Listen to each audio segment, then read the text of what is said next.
alobi so voté 600%, Gims a besoin 19 points, bino tout besoin 2 points.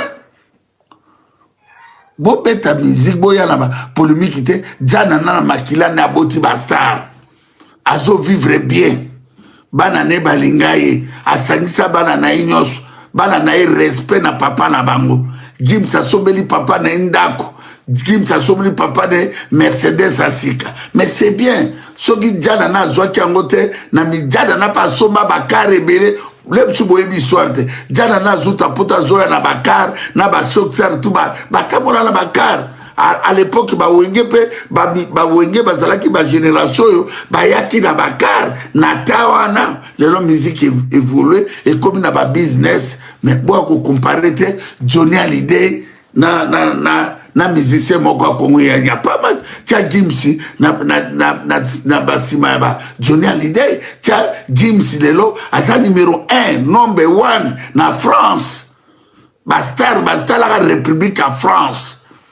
République à France, Congolais moka bimi les prix. Mais il fait bon mettre les mabok. Et puis t'as les longs, il y a Gims, c'est ça la polémique qui était.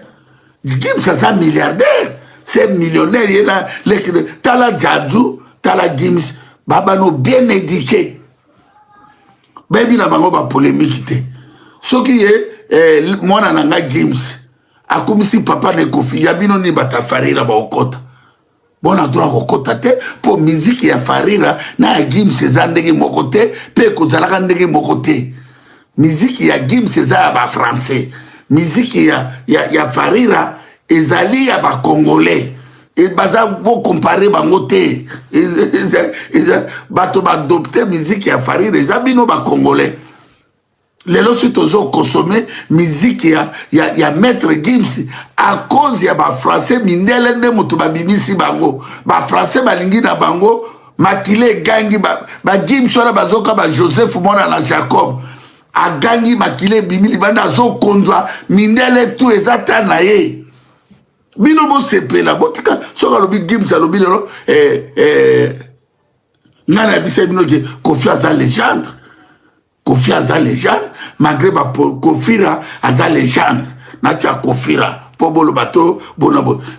Aza légende, na sala ebele, abimis, non, bande konanga. Biso toya la ba musicien na ba poto, ba msuba na ba Londres, na ba France. Le logo le Kofira ba tuno ke yo soki boketu te, mais yo linga ko yebana. Olingo yebana te. Ato komi milliardaire, mais landa place, o yo ebike respecte à papa lobby. Koki pete sala musala na yo kosa bo sala ba polémique moko o to kozwa rien to que na natia dans oise croire pour bo comprendre mboka ezala besoin ya to bundela mboka to bundela bêtise te makambo bozo seme na ebite na nzambe te makambo bozo sala Congo makambo bolingo défendre Congo te makambo bozo bundisa bitumbo tozota lobi boko payer ezala ba musicien ba totora ba utala polémique mboka kokot mboka c'était mboka ne kotikala ka ndenge wana mboka kotikala ndenge wana te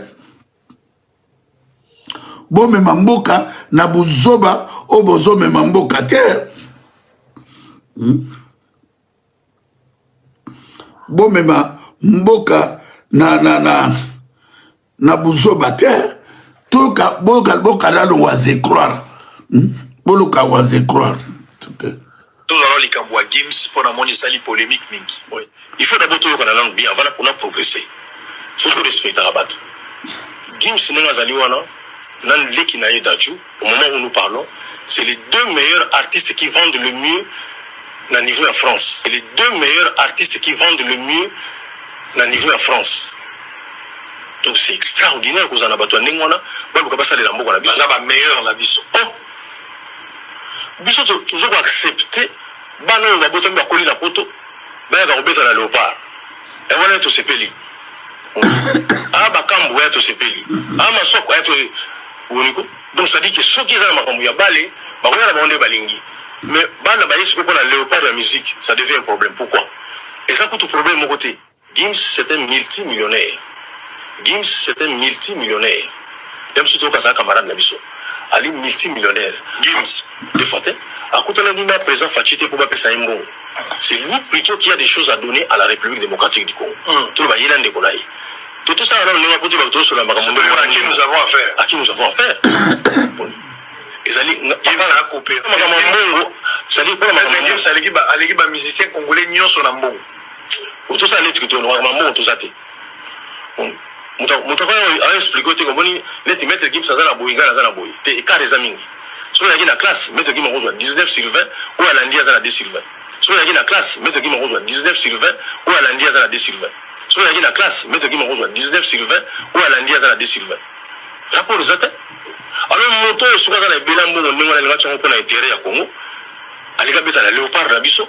Il y a un besoin de jouer mon rôle à Bakamou. Parce que, comme ça, Aziz Makoukoula. D'habitude, il y a la solitude. Il y a la solitude. Portugais. Donc, de nationalité portugaise. Donc, à ça, portugais. On comprend. Botika biso ba polémique Congo ezo pela moto. Ba congolais, bolinga Congo, bobima na ba distraction. Gims Maître Gandhi mona ave Junana boti ba millionnaire ba milliardaire. Yo pe lukolo bi banana yo ba koma ba milliardaire ba millionnaire.